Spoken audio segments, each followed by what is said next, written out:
Bienvenue à Planète Terre, ici Jean-François Lisée. À l'émission cette semaine, d'abord l'embellie Argentine. L'Argentine a réélu sa présidente, Cristina Kirchner, avec 54 des voix ces jours derniers. Nous en parlons avec Jorge Pantaleón qui nous dit que, pour une fois, en Argentine, ça va assez bien. Pourquoi et est-ce que ça va durer? Ensuite, on va poser une question plus grave. Comment est-ce qu'on devient génocidaire? Notre collègue criminologue Samuel Tanner a publié un article qui découpe en 8 étapes successives le processus par lequel des habitants normaux du Rwanda sont passés de l'état de bons voisins à l'état de génocidaire. Alors, il essaie de nous décomposer cette transition vers la barbarie. Et en terminant, on va revenir sur François Mitterrand, dont c'est le 30e anniversaire de l'élection à la présidentielle, avec mon collègue Karim Beniaklef. Nous vous parlerons de 2 ouvrages sur Mitterrand que nous avons lus et appréciés. Mais d'abord, le grand succès de la présidente de l'Argentine.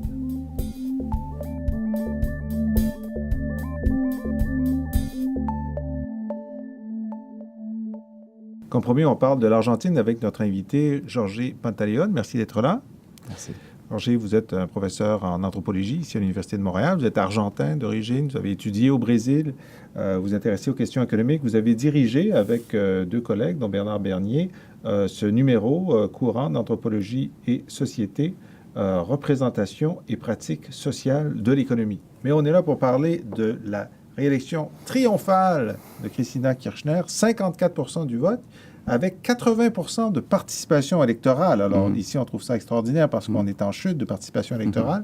C'est un engagement, un niveau d'engagement normal en Argentine ou c'est une remontée? Oui, on parle toujours à peu près des 70% parce que les votes, on dirait, vous savez bien, c'est un droit, mais c'est obligatoire en Argentine. Donc, le vote est obligatoire. Oui. Alors, il y a 20 de délinquants? Ça suppose. De toute manière, c'est un franche. Il faut dire que le niveau de participation, c'est important aussi de la part de la jeunesse. Donc, il y a dans ces 10%, on dira de la moyenne, on dira qu'il y a au-dessus, c'est ce qui suppose que c'est le 70% normal, on dira la normalité. 80%, c'était important. Donc, on voit aussi un niveau vague d'engagement de la part des jeunes, des femmes. Donc, Et c'est entre autres autour de la famille Kirchner, le fils aîné de Cristina Kirchner, la présidente réélue, qui s'appelle Maximo, qui dirige un mouvement de jeunes. Oui, exactement. De quoi s'agit-il? C'est devenu comme, à partir de, il faut souligner que ça fait exactement 1 an que l'ancien président Kirchner, Nestor Kirchner, justement, qui était décédé. C'est ça. Alors, Nestor Kirchner, on va replacer. Oui. Nestor Kirchner avait été président dans la première décennie des années 2000. 2003-2007. Donc, il était arrivé après la grave crise de 2000-2002. Il avait remis le pays sur les rails en 2 mandats, mais c'est un maximum de 2 mandats pour être président argentin. Oui. Donc, c'est son épouse Cristina qui a fait un premier mandat et maintenant un second. Et Nestor, qui était un personnage politique important, donc, est décédé 1 an avant l'élection. Ça a eu un impact. Oui, il y a eu un impact vraiment sans précédent aussi, parce que même, on pourrait dire que c'est un vote émotif aussi, dans le sens que même les gens qui étaient dubitatifs à l'époque, on dira ça fait 1 an, il y avait un peu une crise de popularité. Je dis, par rapport à ce qu'on connaissait déjà de la part de couples, on dirait Kirchner. Donc, à l'époque, c'était 35%, par exemple, en termes de popularité. Et aujourd'hui, on voit 54%. Donc, les gens qui disaient peut-être, c'est madame-là qui se rend seule maintenant, avec tout un projet, beaucoup des ennemis, des adversaires, on dirait, si puissants. Donc, les gens qui étaient un peu dans la jeunesse des femmes, justement, ils ont pris un peu l'engagement. Je crois qu'ils ont les notes maintenant. Je veux dire, c'est pas la seule cause, mais entre autres, il y a un aspect, on dirait, émotionnel aussi, moment, on dirait un peu intéressant. Le rassemblement autour de la veuve qui a bien joué ses cartes à partir de là. On dit qu'elle était plutôt cassante avant et plutôt rassembleuse après. Exactement. Donc, alors, son fils Maximo, qu'est-ce qu'il fait là-dedans? Bon, ça suppose on doit son mandat, c'est maintenant, c'est rejoindre et les rallier justement cette idée de la jeunesse. On peut toujours on parle en termes de slogans politiques, c'est pas seulement qui ont fait le gouvernement pour le présent, sinon surtout pour l'avenir. Ce sont les jeunes justement qui maintenant et Maximum représente cette idée de la jeunesse. Il y a un regroupement qui s'appelle la Campora et les autres aussi. Qu'est-ce que ça veut dire, Campora? Campora, c'était un ancien président de la transition à l'époque militaire, dans les années 73. Il a gouverné l'Argentine avant justement le retour de Perón qui était exilé dans presque 20 ans à Madrid. Donc, il y a eu justement un moment de transition. C'était lui qui représentait un peu la gauche du péronisme à l'époque, Campora. Donc, c'est un peu revenir sur cette image de ce personnage-là. Et on dit qu'il y a plein de gens dans la trentaine, dans la quarantaine, qui sont en train de prendre des postes de pouvoir, de cadre, et qui, eux, se reconnaissent donc dans ce mouvement, la Campora. Oui. Ils sont importants. Je vais juste revenir sur ce point de l'élection, de la participation obligatoire au vote. Qu'est-ce qui se passe avec les contrevenants?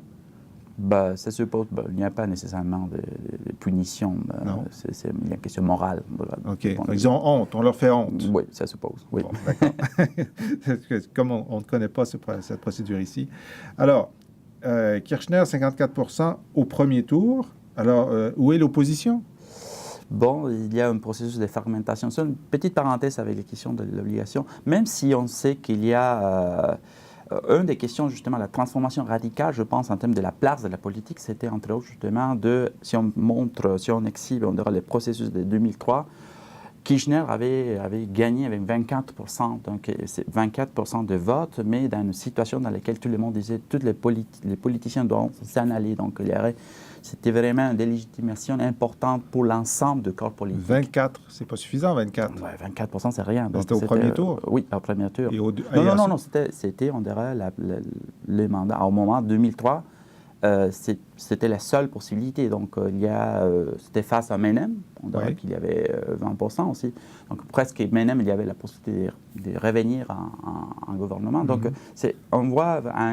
8 ans, c'était vraiment un changement radical dans le sens de type de participation, l'idée de la croyance qu'avec la politique, on peut faire un changement. Donc, même si on dit que le vote, c'était obligatoire à l'époque, aussi le vote en blanc, l'annulation, même l'indifférence, c'était aussi une partie du paysage politique. Et aujourd'hui, on voit, même si les normes se sont égales, on doit...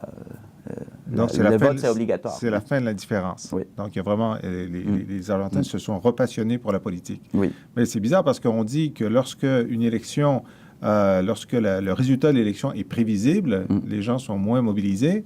Et là, donc, le problème pas le problème, mais la joie de Cristina Kirchner, c'était que sa principale opposition était sur sa gauche, donc les socialistes, et à la droite, ils ne s'étaient pas réunis, ils avaient 4, 5, 6 candidats. Oui, exactement. Il y a eu un moment de fragmentation qui c'était un grand collaborateur aussi de cette popularité aussi de Paul, on dirait de maintenir et tenir en cohésion sociale les groupes, on dirait kirchnerista. Donc, on voit, c'est ça, une des innovations intéressantes, on dirait, de cette dernière élection, c'était un groupe des progressistes, on dirait des socialistes, qui c'était les Frente Progressistes National. Dans ce sens-là, qu'il y a aussi déjà une expérience des gouvernements dans la province de Santa Fe. Donc, il vient depuis 20 ans qu'ils ont déjà une expérience du gouvernement assez intéressante. Donc, maintenant, même s'il y a une différence, un écart, ils ont connu 17% des votes, donc ils ont pas mal, mais ça fait un mois qu'ils ont déjà déclenché un peu sa visibilité comme parti national. Donc, c'est un parti émergent. Oui. Il est arrivé deuxième, mais la droite qui dirigeait le pays sous les militaires, elle est en désarroi complet. Oui, parce qu'il faut savoir que le péronisme, ça connaît aussi une droite péroniste, c'est ça qui se sont tenus en marge du mouvement du parti péroniste en ce moment-là. Donc, mais ils n'ont pas eu l'opportunité de faire justement une cohésion, de faire une alliance. Donc, il y a eu 2 ou 3 candidats de ce péronisme de droite, entre autres Dualde, Saa, question des gouverneurs aussi, des anciens gouverneurs des autres provinces de l'Argentine. Donc, et certainement, une autre candidat, ce qu'a dit le Berlusconi argentin, qui c'est Macri, qui c'est le gouverneur de la ville de Buenos Aires, qui s'était tenu en marche justement de manière intelligente parce qu'il savait déjà qu'il n'y avait pas de chance. Donc, il attend pour 2015. Il attend la prochaine fois.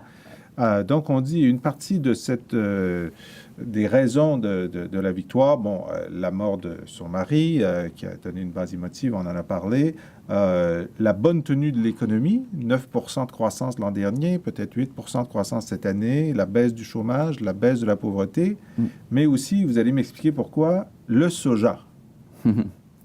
Pourquoi est-ce que le soja est devenu un élément important du succès de Kirchner? Bon, il y a eu, si on parle que la politique, il y a l'aspect rationnel et on la prévisionne à partir des actions qui impliquent la mise en face, la création de l'ennemi, les choses qu'on peut prévoir, mais des autres choses qui sont aussi un peu partie de l'économie mondiale. Donc, il y a des choses imprévisibles, comme les crises et comme l'augmentation des nouvelles forces économiques qui émergent. Donc, à l'époque, justement, en 2003, c'était l'émergence de la Chine comme acheteur de soja, entre autres. Donc, aujourd'hui, vous savez bien, il y a 3 grands fournisseurs, c'est les États-Unis, le Brésil et l'Argentine. Donc, c'est devenu partie, justement, de cette économie. Et entre autres, c'était dès 2007 jusqu'à l'actualité, un des forces de l'opposition, ce sont des gens, justement, les cultivateurs, ce sont l'industrie agricole qui disait, bon, on ne veut pas payer des impôts parce que c'était une des questions que se tenait le gouvernement. Kirchner avait voulu augmenter de 10% les impôts sur les produits agricoles. Oui. A dû reculer là-dessus, ça a créé une tension, mais comme les exportations de soja ont augmenté et que l'État encaisse 35% de la somme en droit d'exportation, donc ça a renfloué les caisses de l'État de façon très importante. Oui, il y a justement même les commodities. Soya encore, les prix, on dépend même de ces prix-là, mais encore c'est en hausse, donc il n'y a pas de problème. Mais il y a des autres questions aussi. Il y a certainement, c'est la relation avec le Brésil. L'Argentine commence à exporter des choses industrialisées. Ce n'est pas seulement la question de l'économie première, sinon aussi l'exportation des questions industrialisées. Et on voit que le Brésil, c'est un des premiers acheteurs. Et entre autres, c'est une autre puissance économique en émergence. Donc, cette nouvelle forme d'alliance, c'est ce qui donne un peu certaines formes de sécurité pour l'avenir. Et certainement, beaucoup des autres mesures dans le sens social. C'est un peu la reconstitution de l'état de providence en Argentine. On voit que Mme Kirchner a été intervenue pour les allocations familiales, la réduction du chômage, l'augmentation des retraites, des salaires, des subventions aux tarifs publics, aux produits alimentaires, ouverture d'écoles et d'hôpitaux, et même sur des aspects sociaux dans un pays très catholique. Donc, elle s'est prononcée pour l'avortement et l'Argentine est le seul pays d'Amérique latine à autoriser le mariage homosexuel. Donc, on est en présence d'un gouvernement quand même assez progressiste. Mais oui, mais oui. Et dans ce sens-là, bon, il y a des secteurs, on parle un peu des femmes, des jeunes, mais aussi des secteurs comme celui qui est le genre qui appuyait justement le mariage civil. Il y a eu une division, mais ce n'était pas plus transversal dans ce sens-là. On dirait l'ensemble des partis, ce n'est pas nécessairement une question de bloc, d'opposition progressiste. On dirait dans l'ensemble du péronisme, il y a eu des gens pro, contre, donc il y a eu justement une division. Mais à moi, c'était une innovation dans le sens de la politique. On revient un peu l'idée qu'avec la politique, on peut transformer des éléments, on peut intervenir dans des sujets qu'auparavant, c'était pas nécessairement, c'était un peu mode sacré. Donc, dans ce sens-là, c'était aussi une question d'innovation. Et les jeunes qui se sentent justement un peu avec cette force innovante. Maintenant, c'est intéressant dans le couple Argentine-Brésil. Donc, Kirchner et Lula étaient très proches. Je ne sais pas si c'est toujours la même chose avec Dilma, qui a succédé à Lula au Brésil. Mais, évidemment, le Brésil a damé le pion à l'Argentine au cours des 10 dernières années comme étant la puissance émergente d'Amérique latine. Et l'Argentine devait penser ses plaies de la crise de 2002, mais est-ce qu'on doit envisager un retour de l'Argentine comme un joueur dans les forums internationaux? Mais c'est déjà, on parle de groupe de 20, donc l'Argentine s'est inclus. Il y a un repositionnement au niveau international aussi qui ne s'est pas nécessairement, justement, c'est sortir de la politique néolibérale à l'époque, c'était l'alignement avec les États-Unis direct. On parlait même des relations carnales. À l'époque, c'était un peu le slogan. Charnel, pardon. Charnel.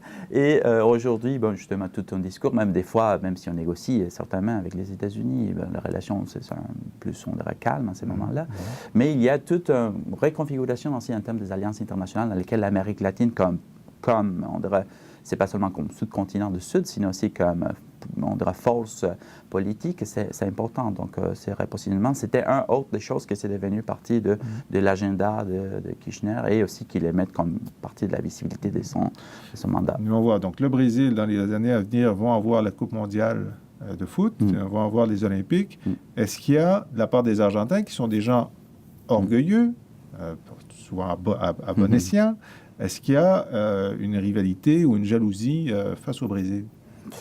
Plus ou moins. C'est vrai qu'il s'était alimenté. Et puis, qu'est-ce que ça veut dire? On dirait l'accueil indépendant de quel type de domaine. Si on parle de soccer, on sait très bien, même si on aura l'alliance la plus profonde de l'harmonie, jamais ça arrivera pour le soccer. On dirait c'est une question presque plus que religieuse. Mais ces partenariats, c'est devenu vraiment une question presque, on dirait, un incontournable. Donc, au-delà de ce qui arrive pour n'importe quel gouvernement, je crois que c'est devenu partie d'un pierre angulaire pour construire le gouvernement cédule. Parce qu'on dirait qu'il y a un échange pas mal qui bénéficie aux deux. Donc, je crois qu'ils vont continuer dans ce sens-là. Très bien. Georges, vous avez pensé à nous suggérer une plage musicale. Racontez-nous de quoi il s'agit.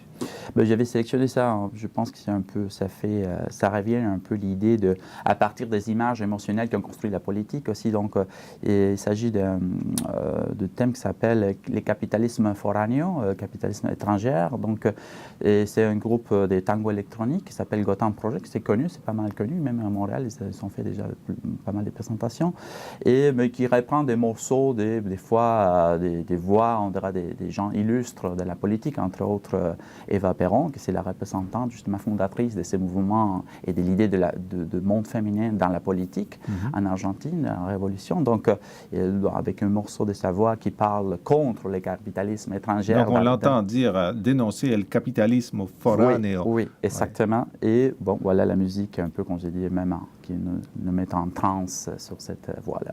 Très bien. Merci beaucoup pour cet éclairage. Et on écoute, grâce à vous, le groupe Gotham Project qui fait du tango électronique, qui nous chante El Capitalismo Foráneo.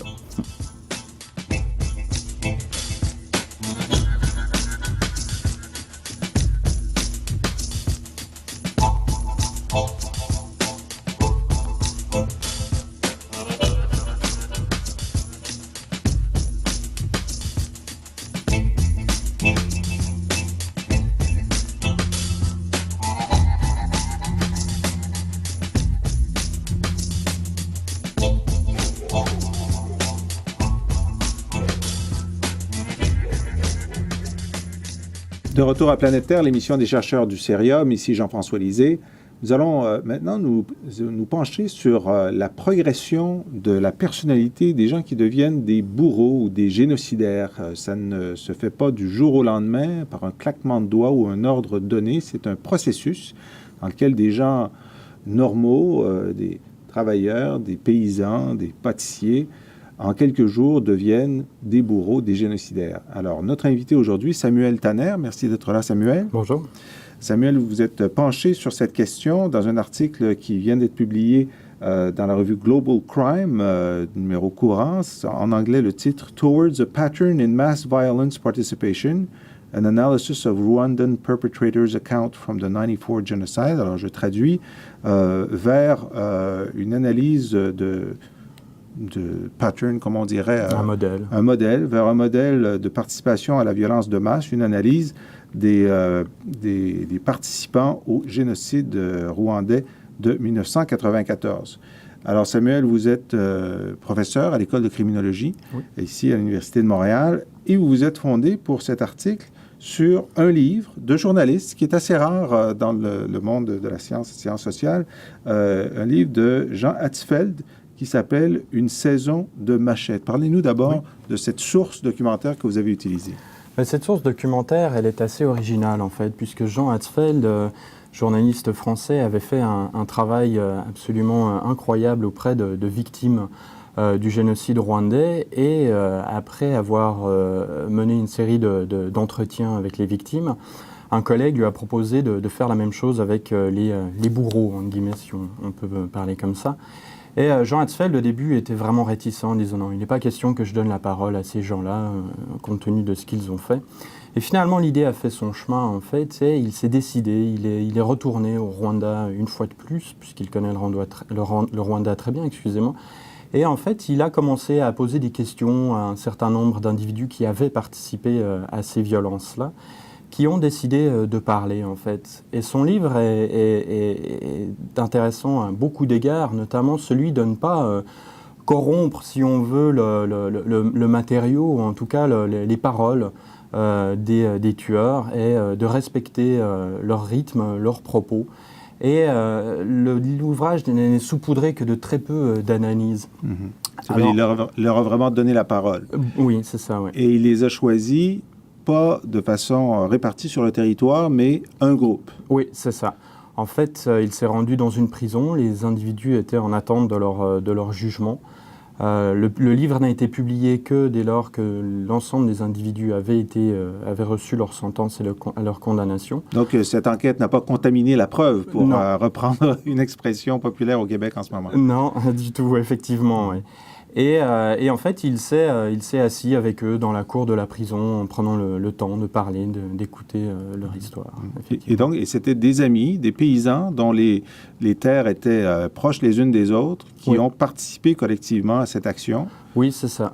Oui, alors les 8 individus dont il est question dans ce livre, en fait, sont des amis d'enfance qui partageaient les mêmes bars, qui allaient prendre leur bière aux mêmes endroits, qui ont participé à des mêmes tournois de soccer, en fait, de sport, et qui se connaissaient, qui ont été à l'école ensemble aussi. Donc, un groupe d'amis tout à fait banal. Et qui n'avait pas fait de mal à une mouche. Exactement. Bon, peut-être une mouche. Peut-être une mouche. Oui, mais à peu près ça. Ouais. Donc, on se replace dans le contexte. On est en 1994 au Rwanda. Oui. La majorité Hutu a le signal du pouvoir qu'il faut éliminer les cafards, les coquerelles, disent-ils, Tutsis, et se mettre en branle ce génocide collectif avec entre 1 demi-million ou 800 000 victimes selon les sources. Oui. Alors, on a beaucoup parlé de l'influence des radicaux Hutus qui contrôlaient l'armée, le gouvernement, les éléments déclencheurs, les médias qui ont été très importants dans la dissémination de la propagande anti-Tutsi. Mais vous dites dans votre article, ça ne suffit pas. Non. En fait, il faut avoir un conditionnement des gens et il faut que les gens passent par différentes étapes pour se rendre à cet acte, donc la barbarie, qu'ils auraient considéré absolument répugnant et impossible pour eux au début du processus. Oui. Et vous décomposez le mécanisme en 6 étapes, 2 phases et 6 étapes. Et si vous le voulez bien, j'aimerais qu'on traverse ces étapes ensemble pour bien les comprendre. Alors d'abord, évidemment, on part de l'état neutre, donc l'état avant le moment où ça commence. Et ensuite, vous dites il faut, dans une première phase, qui passe de l'état neutre à un état de mobilisation. Et la première étape pour ça, c'est la formation du ressentiment. Qu'est-ce que ça veut dire? Oui. Alors, la formation de ressentiment est un mécanisme qui avait été développé par un professeur en sciences politiques au MIT qui, lui, s'était intéressé plus particulièrement à la manière dont des individus se rebellent face à un gouvernement autoritaire. Et dans l'idée du mécanisme de ressentiment, de formation de ressentiment, l'idée est la suivante, c'est-à-dire que c'est un mécanisme où en fait les individus ressentent une émotion négative à l'égard d'un autre groupe, à l'égard d'un autre groupe, formation négative qui en fait provient d'un changement d'équilibre en fait entre deux groupes. Dans le cadre du Rwanda, en fait, un événement majeur nous permet de mieux comprendre cette formation de ressentiment qui est l'assassinat du président Juvenal Habyarimana. En fait, le 4 avril 1994, en revenant du Burundi, son avion a été atteint par un missile dont on ne connaît à ce jour toujours pas les auteurs, mais le gouvernement, à l'époque, a soigneusement présenté la chose comme étant le fait d'un fait de guerre, en fait, finalement, par les Tutsis.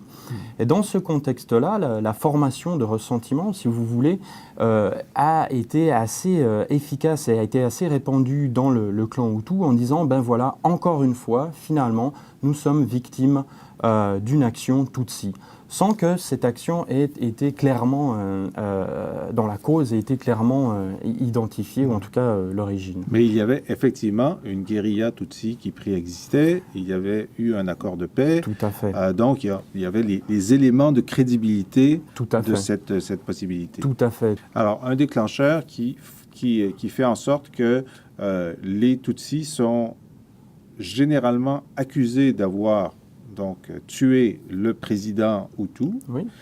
qui était relativement respecté de la majorité. Oui. Et donc, c'est ce qui forme un ressentiment. Il y a des coupables. Il y a un crime et il y a des coupables. C'est ça.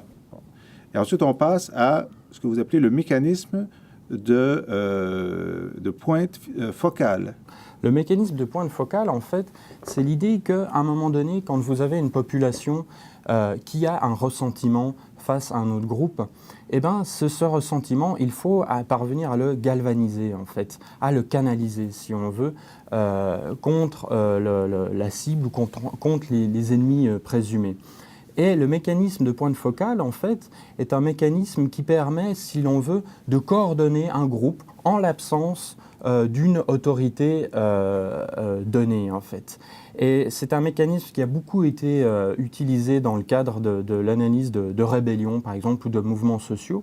Et dans le cadre du Rwanda, la pertinence de ce mécanisme m'a paru tout à fait évidente dans la mesure où, étonnamment, c'est à partir de l'assassinat de Habyarimana, en fait, que l'on voit ressurgir un champ sémantique autour du Tutsi présenté comme un cancrelat, en fait, comme finalement une maladie qu'il faut éradiquer. Donc ce genre de mécanisme, bien entendu, n'est pas propre au cas rwandais. On l'a beaucoup vu dans le cas de l'Holocauste également, ainsi que dans le contexte des Balkans. La déshumanisation de l'adversaire. C'est ça, tout à fait. C'est une forme de déshumanisation, en fait, où, si vous voulez, on va fournir, ou en tout cas développer un contenu sémantique à l'ensemble de la population qui, dans un premier temps, va pouvoir se dire « mais finalement, je ne tue plus mon voisin » ou je ne ressens plus de haine contre mon voisin ou contre ma belle famille, mais plutôt contre un cancrelat, en fait. C'est-à-dire qu'on écarte progressivement les individus, l'ennemi de notre cercle d'obligations morales. Ensuite, on passe à l'adoption de rôles paradigmatiques. Qu'est-ce que ça veut dire? Alors l'adoption de rôles paradigmatiques, derrière ce terme un peu barbare, certes, se cache l'idée selon laquelle, en fait, dès lors qu'on est effectivement dans la position où nous sommes face à une maladie qu'il faut éradiquer ou à des cancrelats dont il faut se prémunir, eh ben, ça n'autorise pas encore pour autant le passage à l'acte en tant que tel. Et c'est la formation de l'opinion. On a d'abord formé son opinion, il y a eu un événement, on a un coupable, ensuite le coupable est déshumanisé, mais on continue à vaquer à nos occupations. Et là, tout à coup, on va adopter un rôle. Absolument, oui. Alors le rôle, si vous voulez, c'est comme l'idée de l'application d'un mode opératoire. C'est-à-dire que dans un contexte assez mouvementé entre les Hutus et les Tutsis à travers l'histoire, on repasse en revue l'histoire et on se dit finalement que s'est-il passé à des moments de tension identiques par le passé entre les Hutus et les Tutsis. Et généralement, on le voit notamment beaucoup dans le contexte des Balkans, on va remettre en application ou rejouer, si vous voulez, des rôles de grandes figures qui ont été réputés pour combattre les Tutsis ou combattre les Croates ou combattre les Serbes, etc. Donc c'est l'idée de se mettre dans le rôle d'une grande figure, en fait, qui nous fournit, si vous voulez, comme une excuse, dans la mesure où, finalement, d'autres l'ont fait avant, d'autres nous ont protégés de ce groupe-là que l'on considère comme nos ennemis, et à partir de là, si nous voulons assurer notre protection, eh ben, on se doit de jouer ce rôle-là. Et dans une certaine mesure, c'est comme une légitimation, une excuse. En un fait, précédent. Donc, on peut évoquer un précédent. Il y a déjà quelqu'un qui a fait quelque chose de semblable. Sauf que dans ce cas-ci, personne n'a jamais fait quelque chose de semblable, d'aller jusqu'à commettre un génocide. Alors, dans le patrimoine historique rwandais des Hutus, quels étaient les rôles auxquels ils pouvaient se rattacher? Eh bien, en fait, ces rôles-là, c'est pas tant des personnes incarnées en tant que telles, comme on peut le voir dans le contexte des Balkans, avec l'idée de Draža Mihailović, le Tchétnik célèbre, en fait, auquel souvent les extrémistes serbes se sont associés. Dans le contexte du Rwanda, la chose est un peu différente, puisque on parle vraiment plutôt de mouvements, dans les entrevues qui ressortent en fait menées par Jean Hatzfeld. Ce qui est assez intéressant, c'est ces personnages qui disent nos grands-pères se sont impliqués dans la violence contre les Tutsis, que ce soit à la fin des années 50 ou dans les années 70, quand Habyarimana est arrivé au pouvoir. Et donc, on nous a toujours élevés dans l'idée qu'il faut faire attention en fait à ces Tutsis, que quelque chose demeure de l'ordre un peu du secret avec eux et qu'il faut s'en méfier. Et donc de la tradition. Donc on reprend et donc de la tradition, oui. Alors là, ça nous a amené de l'état neutre à un état mobilisé. Et on va passer à la deuxième phase qui est vers l'action collective. Oui. Et là, on passe au mécanisme de réciprocité. Oui. Alors le mécanisme de réciprocité, si vous voulez, renvoie à l'idée suivante. C'est-à-dire que dès lors que l'on a des gens mobilisés, soit symboliquement, en fait, par leur cadre représentatif, et que l'on a certains individus qui ont déjà commis l'acte, eh ben, il faut des ressources, en fait, pour qu'un plus grand nombre puisse passer à l'acte. Alors, ces ressources, elles sont de plusieurs natures. Il faut déjà des ressources matérielles. On parle d'armes, on parle d'argent, on parle de nourriture. De véhicules, tout à fait.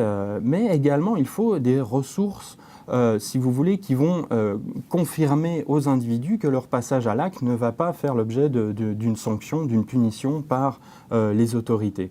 Et dès lors que l'on s'intéresse en fait à cette idée de réciprocité, on se rend compte que finalement, tout comme dans le cadre de l'Holocauste, par exemple, on se rend compte que le passage à l'acte ou la participation massive des individus à ces violences-là constitue une espèce de jeu de réciprocité, de jeu de miroir entre, d'une part, un État et un gouvernement qui doit laisser entendre du moins que lui n'a aucun contrôle sur ces événements-là, en fait, et donc par négligence ne fait rien, n'interrompt pas ce phénomène-là.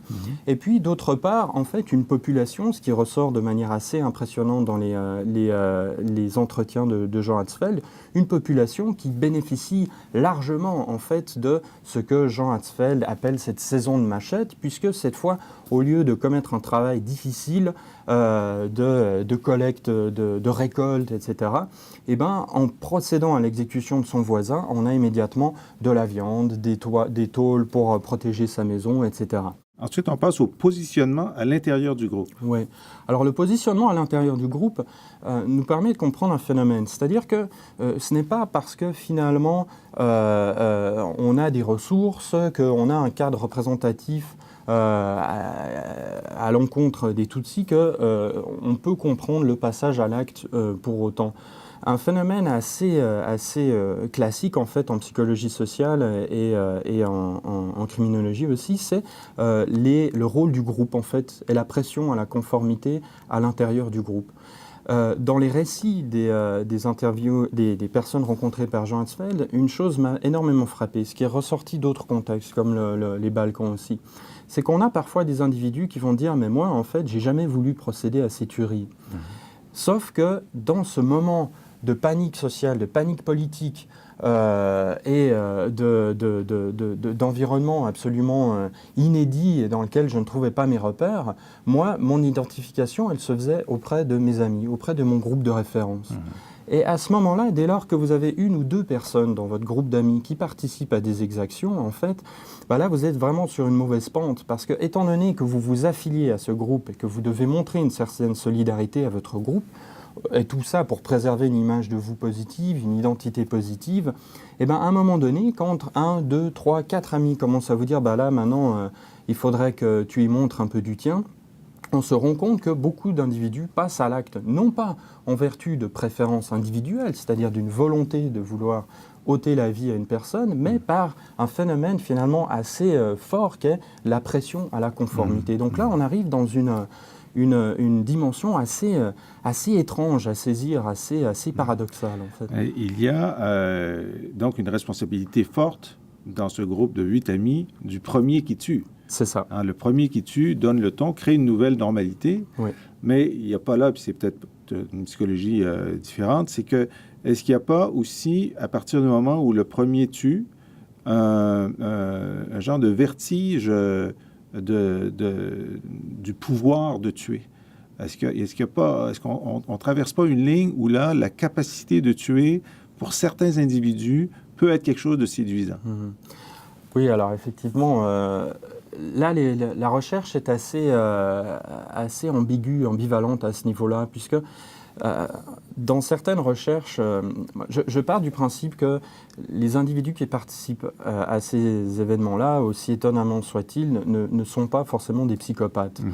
Alors, si on se rend compte que la majorité des individus qui participent à ces événements sont ce qu'on appelle des gens ordinaires, hein, depuis les recherches de Christopher Browning sur le bataillon de police 101 en Pologne, il y a un élément assez intéressant à se rendre compte, c'est que beaucoup d'individus, en tout cas dans les recherches de Browning, mais ça ressort aussi dans les entrevues de Hatzfeld, on se rend compte que après quelques assassinats, en fait, beaucoup tombaient malades, beaucoup étaient extrêmement physiquement mal. Et ces événements-là, moi, je suis assez sceptique quant à cette idée d'enivrement, en fait, de la séduction du mal, ou en tout cas, pour moi, ce sont des notions un peu même creuses, pour le premier qui est dans le groupe passe à l'acte. Eh bien, vous savez, généralement, la justification du premier, c'est de dire que c'était un mal nécessaire pour un grand bien qui bénéficie à tous. Mais de manière générale, dans les entrevues que l'on peut faire ou que l'on peut lire sur les personnes qui sont passées à l'acte, en fait, généralement, il n'y a jamais cette grande séduction qui est plutôt, je pense, un artefact de la fiction. De la fiction, oui, du cinéma. Oui.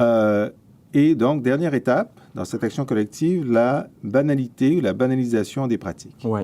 Alors, la banalité ou la banalisation des pratiques, pour moi, est le mécanisme qui est le plus sidérant, en fait, puisque ce dont on se rend compte, c'est que pour la plupart des individus, des fermiers qui ont participé à ces violences-là, les pratiques, la praxis en tant que telle, c'est-à-dire la manipulation de la machette, n'était de loin pas méconnue, en fait, puisque la machette est un instrument très important dans le travail quotidien des fermiers rwandais. Et ce qui m'a vraiment beaucoup surpris, c'est que déjà, utiliser une machette n'est pas facile pour tout le monde, mais aussi on a une certaine banalité, en plus de la pratique, une banalité de la familiarité. C'est-à-dire que dès lors que vous vous nourrissez en égorgeant un poulet, en tuant un cochon avec votre machette, vous êtes passablement familiarisé, mettons, aux éclats, ou en tout cas à ce que ça peut représenter en matière d'éclats de sang, et dans une certaine forme, vous êtes désensibilisé, parce que vous savez que dès lors que vous allez abattre votre machette sur un être vivant, il va s'accompagner de conséquences que tout le monde ne peut pas forcément supporter. Ensuite, une troisième forme de banalisation, si on veut, c'est la banalisation de l'idée. Pourquoi ? Parce qu'en fait, les individus, les tueurs, avaient déjà un cadre qui leur permettait de comprendre que finalement, ce n'étaient plus des êtres humains, des parents, des enfants qu'ils tuaient, mais des cancrelats, en fait. Et puis enfin, forme de banalité la plus évidente, finalement, c'est la banalité de la routine. C'est-à-dire qu'à partir du moment où on commet le geste, en fait, ce geste devient de moins en moins difficile à commettre si on l'a fait souvent. Sauf pour ceux qui, comme vous le disiez, deviennent physiquement mal. C'est ça. Où est-ce qu'ils dépassent cette étape-là et ils vont ensuite à la routine? Alors effectivement, il peut y avoir cette ambivalence, comme je le disais. C'est sûr que quand on regarde, par exemple, l'idée de la banalité, par exemple, des pratiques n'est pas propre aux études sur le génocide, hein.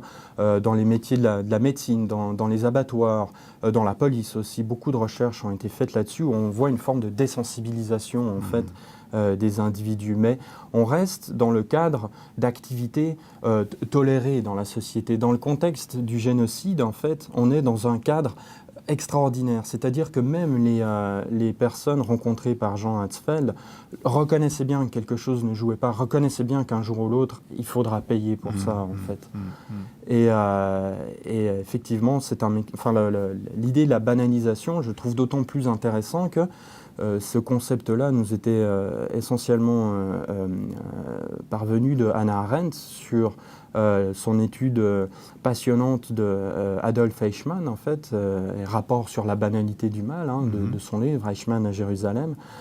Et ce qui m'a semblé intéressant, c'est que cette forme de banalité, finalement, où ce qu'on reprochait à Eichmann n'était pas tant une haine des Juifs, mais plutôt d'être un fonctionnaire zélé qui, finalement, ne transportait pas tant des individus, mais des colis d'un endroit à un autre. Et on lui disait, on était venu à l'idée que cette banalité était propre aux institutions, à la bureaucratie, quelle qu'elle soit. Et cette idée, finalement, se retrouve tout à fait aussi dans les pratiques des exécuteurs. Et là, il m'a semblé qu'il y avait effectivement quelque chose à soulever aussi. Donc, en fait, c'est la création, étape par étape, d'une nouvelle normalité. Tout à fait. On déplace la normalité. Tout à fait. Et d'un étage à l'autre, on ne pourrait pas passer du 1er au 6e étage directement, mais d'un étage à l'autre, la normalité change.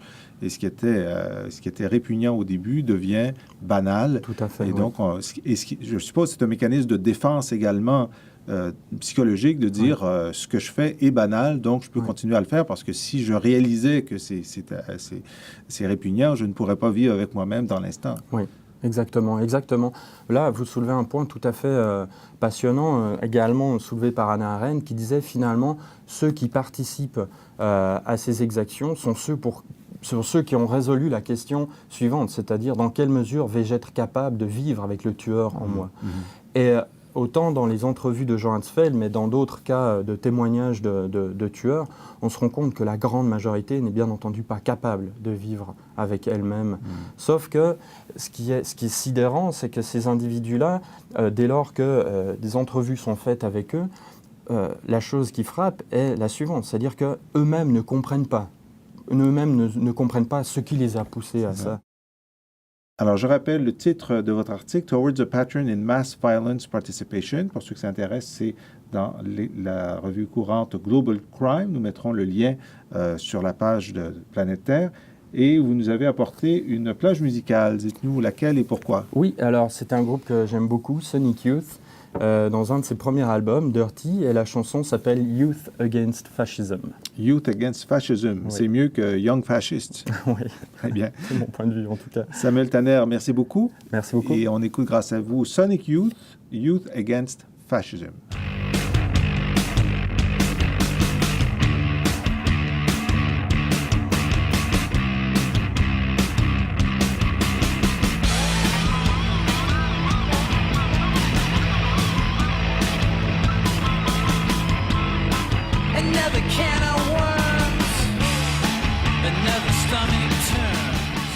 De retour à Planète Terre, l'émission des chercheurs du Cérium. Je suis avec mon collègue Karim Benyekleff. Karim. Bonjour Jean-François. Alors, nous allons discuter bouquins. Oui. Et puisque nous sommes toujours dans l'année du 30e anniversaire de François Mitterrand, le 30e anniversaire de... La prise de pouvoir de François Mitterrand le 10 mai 1981. Voilà. Alors, nous avons tous les deux lu cet été sur François Mitterrand. Vous d'abord, France-Olivier Gisbert, qui republie un livre en le complétant sur François Mitterrand, Une vie. Gisbert qui a été au Nouvel Observateur, au Figaro, au Point, un peu partout, et qui a constamment accumulé des confidences sur François Mitterrand et qui, là, nous offre ce qu'on pense être la version définitive. Alors, que faut-il en penser? Eh bien, bon, François Mitterrand, on a beaucoup parlé de lui, dans cette émission notamment, et ailleurs, bien entendu. C'est un ouvrage donc remanié, comme vous le disiez, Jean-François.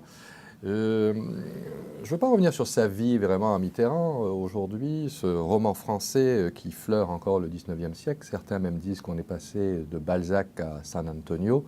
On devinera qui est San Antonio aujourd'hui. Je fais référence, évidemment, les mauvaises langues font référence à Sarkozy. Mais il est intéressant de se pencher un peu sur les premiers mois de la victoire, il y a 30 ans, de François Mitterrand, le 10 mai 1981, quand tous les espoirs étaient permis. Les lecteurs plus jeunes ne se rappellent peut-être pas, mais Mitterrand disait en meeting, avant son élection, que celui qui ne croyait pas en la rupture avec le capitalisme, que celui-là n'était pas socialiste. Or, les événements récents de la crise financière de 2008, une crise qui n'est pas encore véritablement résolue et dont pour beaucoup on n'a encore rien vu, et les discussions politiques entourant cette crise prennent une drôle de coloration à la lumière de ces faits des premiers mois de la prise de pouvoir de Mitterrand, puisque cela pose la question de la force de proposition de la gauche, d'une certaine manière. Or, Mitterrand, et je me permets de citer la dernière phrase aussi, enfin une phrase qu'il aurait dite apparemment à Georges-Marc Benamou dans son bouquin Le Dernier Mitterrand, il lui aurait dit apparemment « Je serai le dernier président, après moi ce sont des épiciers ». Alors, sommes-nous aux prises aujourd'hui justement avec cette question? On se souviendra peut-être que Mitterrand avait 110 propositions, le candidat Mitterrand en 81, dont celle de la nationalisation des banques. Oui. Toutes les banques. Toutes les banques et plusieurs grands groupes industriels. 9 grands groupes industriels, exactement. Il fulminait contre le grand capital. Il disait à l'attention des paysans, et je le cite, « Il vous dévore, il vous ronge jusqu'à l'os, il vous mangera jusqu'à l'os, car il a toujours faim. » Et ce qui est intéressant, c'est que pour Mitterrand, le social et le politique devaient dominer l'économie. On voit aujourd'hui que les marchés dictent leur volonté aux États. Ce n'est pas nouveau, et déjà Mitterrand, à l'époque, ne pouvait le supporter. Les turbulences à l'époque de Mitterrand donc prend le pouvoir, veut appliquer son programme le plus rapidement possible, toujours la question des 100 jours. Le franc est attaqué, on pense, faut-il dévaluer le franc? Oui, parce que c'était bien avant l'euro. C'était bien avant l'euro, exactement. Et Mitterrand refuse absolument d'évaluer le franc, malgré les conseils de son ministre des Finances, Jacques Delors, futur président de la Commission européenne, de Pierre Mauroy également. Mais Mitterrand ne le veut pas parce que c'est un symbole. Quand Léon Blum avait pris le pouvoir, le Front populaire, la première et la seule expérience de gauche, avant celle de Mitterrand en 1936, il avait dû attaquer, lui également par les marchés, d'évaluer le franc. Et ça avait causé évidemment la chute assez rapide du Front populaire. Alors Mitterrand veut, lui, rompre avec le capitalisme, il ne veut pas dévaluer, mais la situation financière est terrible. Les caisses de l'État sont vides. Cette deuxième gauche de Delors et de Rocard décide de le raisonner, mais c'est bien difficile, surtout que Jacques Attali, dont vous allez nous parler tout à l'heure, bloque souvent l'accès au président. Et Jacques Attali, qui était un économiste, on dit d'ailleurs qu'Attali a montré l'économie à Mitterrand, n'est pas très raisonnable. Il est plutôt avec Mitterrand, il souffle avec Mitterrand, plutôt que d'essayer de le raisonner. Tant et si bien que la situation, finalement, va donner la rigueur en 1983, ce grand tournant par lequel les marchés ont peut-être imposé leur volonté à la France.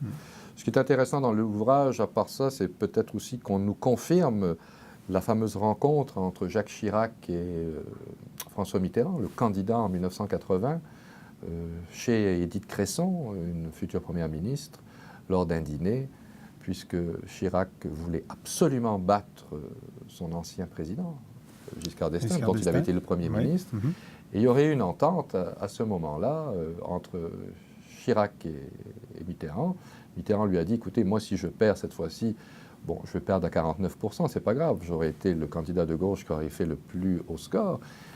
Mais si je perds, vous allez vous retrouver avec Giscard et vous, Jacques Chirac, serez dans de très mauvais draps, vous n'arriverez pas jamais à reprendre le pouvoir. Donc ce livre, vous en conseillez la lecture? Écoutez, pour ceux qui n'ont pas lu les ouvrages de Gisbert avant, je crois que ça peut être une belle introduction à François Mitterrand. Il y a tellement d'ouvrages qui ont été publiés sur lui. Il a quand même quelques faits un peu nouveaux. Et c'est un livre qui se lit très bien. Ben moi, j'avais lu Gisbert et j'ai lu cet été Jacques Attali, c'était François Mitterrand. Alors Attali, qui était le conseiller, vous l'avez dit, d'abord économique, puis ensuite tout azimut de Mitterrand, avant la prise du pouvoir et après, pendant le premier septennat. Et moi, qui avais lu Gisbert et d'autres, des regards extérieurs de journalistes qui tentent d'entrer dans la tête de Mitterrand. Et Gisbert, ce qui m'avait beaucoup agacé, c'est qu'il essaie de nous expliquer comment c'est un grand manipulateur et un Machiavel.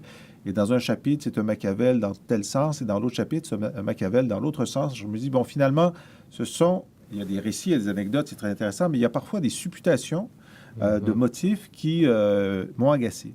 Et ce que j'ai aimé dans Attali, c'était Mitterrand, c'est que le personnage revient au sol. Alors lui, c'est comme le laquais. Alors il n'y a pas de grands hommes pour son laquais. Évidemment, il est très admiratif de Mitterrand, mais il nous le présente dépouillé, disons, d'une partie du mystère. Et il devient, en ce sens, un peu plus attachant, plus lisible, plus attachant. Moins romanesque, peut-être. Moins romanesque. Mais aussi, alors c'est Attali qui croit très, très bien connaître son homme. Il est à toutes les réunions, il prend des notes. À la demande de Mitterrand, dit-il, il publiera des ouvrages d'ailleurs controversés appelés verbatim sur un certain nombre de révélations. Mais ce qui m'a intéressé, c'est comment Mitterrand est présenté ici, bon, d'abord comme quelqu'un qui est vraiment face à la droite. Il les considère comme des crapules. Il considère que le RPR, Chirac et compagnie, ce sont des crapules depuis sa jeunesse, depuis que, pense Mitterrand, ils lui ont fait un piège en lui faisant croire qu'il était victime d'un attentat seulement pour le ridiculiser. L'Observatoire. Voilà. Et il n'a vraiment aucune confiance en lui. La question de sa prise du pouvoir et sa volonté de changer profondément la France, vous en avez parlé. Changer la vie. Changer la vie, rompre avec le capitalisme, il en est. C'était quelqu'un qui était de droite dans les années 30 et 40, en fait même proche de Pétain, on l'a su très tard, mais qui était pas seulement un socialiste de convenance, hein, parce qu'on a souvent dit, Mitterrand voulait devenir président, il a pensé que c'était en étant socialiste que ce serait la meilleure façon de le faire, mais Attali dit non, il voulait vraiment le faire. Et toutes les premières lois, les lois Auroux qui augmentent les pouvoirs des ouvriers, des syndicats, l'abolition de la peine de mort contre l'opinion d'ailleurs, et un certain nombre de changements importants, la nationalisation de ces groupes industriels que Mitterrand trouve dans un piteux état, et on se rend compte que n'eût été de la nationalisation et de l'injection de capital public, la plupart de ces groupes auraient fait faillite assez rapidement, donc il les a en fait sauvés de la faillite, et ensuite quand la droite a pris le pouvoir, elle les a privatisés, parfois à vil prix, au profit de leurs amis. Bon, quoi qu'il en soit, vous avez dit comment Mitterrand était pressé aussi de faire ces réformes avant l'arrivée de ce qu'on a appelé la rigueur. Eh bien, Attali nous parle du problème médical de Mitterrand.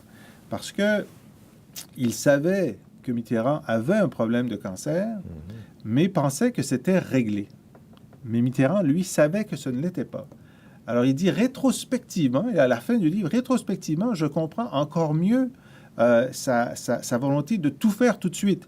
Il y a des explications politiques. Hein, c'est quand on est en mouvement au début du mandat qu'on peut vaincre l'inertie. Mais il dit, lui, en plus, il pensait ne pas survivre assez longtemps pour faire tout ça. Et c'est seulement au début du deuxième septennat qu'il s'est rendu compte que, oui, son président était très malade et que même lui avait cru les fausses déclarations médicales pendant l'intervalle. Et sur le second septennat, ben là, c'est un peu pitoyable parce que Mitterrand pense qu'il est devenu un épicier et qu'il n'a plus grand-chose à faire. De toute façon, il y a les cohabitations avec la droite. Et donc, il y a un moment où il voit Attali décide de quitter, de faire autre chose. Et une fois, il voit Mitterrand qui lui dit je voyage beaucoup, les voyages officiels. Que voulez-vous que je fasse d'autre, hein, parce qu'il n'y a pas grand-chose à faire. Et puis ensuite, il y a évidemment la découverte par Attali, le juif, du fait que Mitterrand avait été proche donc de Pétain et de Bousquet, qui était le chef de la police de Paris, qui avait participé à la déportation, à la rafle du Veldiv et à leur déportation. Et là, il se souvient rétrospectivement que lorsque le candidat socialiste Mitterrand, il était allé le voir une fois chez lui, en région, et il avait dit, viens, on va prendre un pot. Et c'était un pot avec des anciens pétainistes. Attali ne les connaissait pas à l'époque, mais petit à petit, il a pu se rendre compte que lui, le juif, avait pris un pot avec des pétainistes. Et donc, il s'est senti vraiment personnellement trahi par le silence de Mitterrand, et pas par le fait qu'il avait été semi-collabo avant d'être un vrai résistant, mais donc, on peut pardonner les gens leurs écarts de jeunesse, puisqu'ils ont ensuite mérité de la nation, mais c'est le fait que Mitterrand, pendant toutes ces années, avait continué ses amitiés avec des gens qui, eux, n'avaient jamais été résistants. Et là, rétrospectivement, il dit, que disait-il de la Shoah? Finalement, il a toujours dit que c'était une tragédie, mais il ne l'a jamais dénoncé comme quelque chose d'abominable. Hein? Il n'était pas... Et d'ailleurs, lui avait toujours refusé que la République française reconnaisse les crimes. Reconnaissent les crimes, ils se De reconnaissent Vichy. responsables pour Vichy en disant non, il y a, comme De Gaulle, Oui. il y a cette France-là qui n'était pas la France, il y a la vraie France, celle de la résistance. C'est ça. Mais il dit, il y a aussi, donc ça participe de la... Selon lui, il ne reconnaissait pas à sa Ouais. juste valeur le poids de la Shoah dans la J'ai Deuxième lu Guerre cet mondiale. ouvrage aussi, mais Attali oublie aussi que François Mitterrand adorait cloisonner.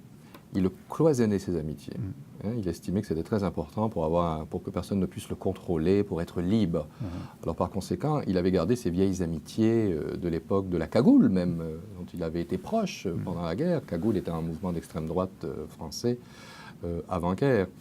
Mais je n'exagérerai quand même pas la non-reconnaissance de la Shoah par François Mitterrand, puisqu'il a quand même un de ses plus grands amis, et qui lui a d'ailleurs présenté Attali, c'était Georges Dayan, qui était un peu sa tête chercheuse, et il a toujours reconnu quand même beaucoup de... Il a été le premier aussi, un des premiers présidents français à s'adresser à la Knesset. Tout à fait, tout à fait. Alors donc, deux ouvrages qui nous donnent des points de vue différents sur Mitterrand. Si vous lisez tout ça, vous en saurez énormément. Absolument. Donc, Olivier Gisbert, François Mitterrand, Une vie, c'est au Seuil. Et Jacques Attali, C'était François Mitterrand, c'est chez Fayard. Et qu'est-ce que vous nous proposez comme plage musicale? Yves Montand? Yves Montand, les feuilles mortes, les souvenirs, 30 ans après. 30 ans après. Voilà. Tout à fait. Alors, on écoute, grâce à vous, Yves Montand, Les feuilles mortes qui, comme chacun sait, se ramassent à l'appel. C'est une chanson qui nous ressemble. Toi, tu m'aimais et je t'aimais. Nous vivions tous les deux ensemble. Toi qui m'aimais, moi qui t'aimais. Voilà, c'était notre émission pour cette semaine. J'espère qu'elle vous a plu. Si vous voulez la revoir ou revoir des émissions précédentes de la série Planète Terre, elles sont toutes disponibles sur le site serium.ca. Vous verrez également sur le site l'annonce de nos événements à venir et en particulier l'annonce de notre concours annuel sur la personnalité internationale de l'année. Alors, c'est à vous de nous suggérer le nom de la personnalité qui, d'après vous, au Québec, cette année, a émergé et a fait en sorte que le Québec soit plus présent au monde ou que le monde soit plus présent au Québec. Et si vous êtes le premier à suggérer la personne qui sera retenue par le jury, eh bien, vous pourrez venir manger avec cette personne lors du gala du Cérium au printemps prochain qui remettra ce prix de la personnalité internationale de l'année. Alors, je remercie l'équipe technique de l'émission Planète Terre, Luc Laflamme, Ognian Guerriev et Charlène Ricard. Et je vous souhaite une bonne semaine. Je vous donne rendez-vous à la semaine prochaine.